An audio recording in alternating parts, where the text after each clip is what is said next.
जिस घर में यतीम जानवर आते जाते हैं या रहते हैं उस घर में दौलत आने वाली होती है।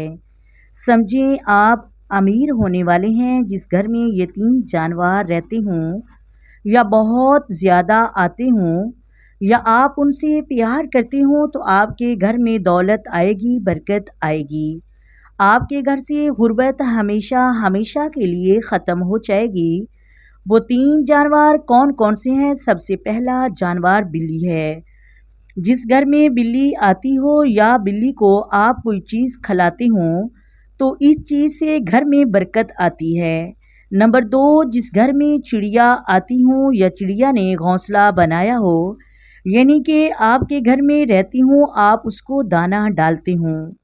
नंबर 3, शहद की मक्खी, जिस घर में शहद की मक्खी आती हो या उन्होंने अपना छत्ता बनाया हो तो उस घर में भी दौलत आती है।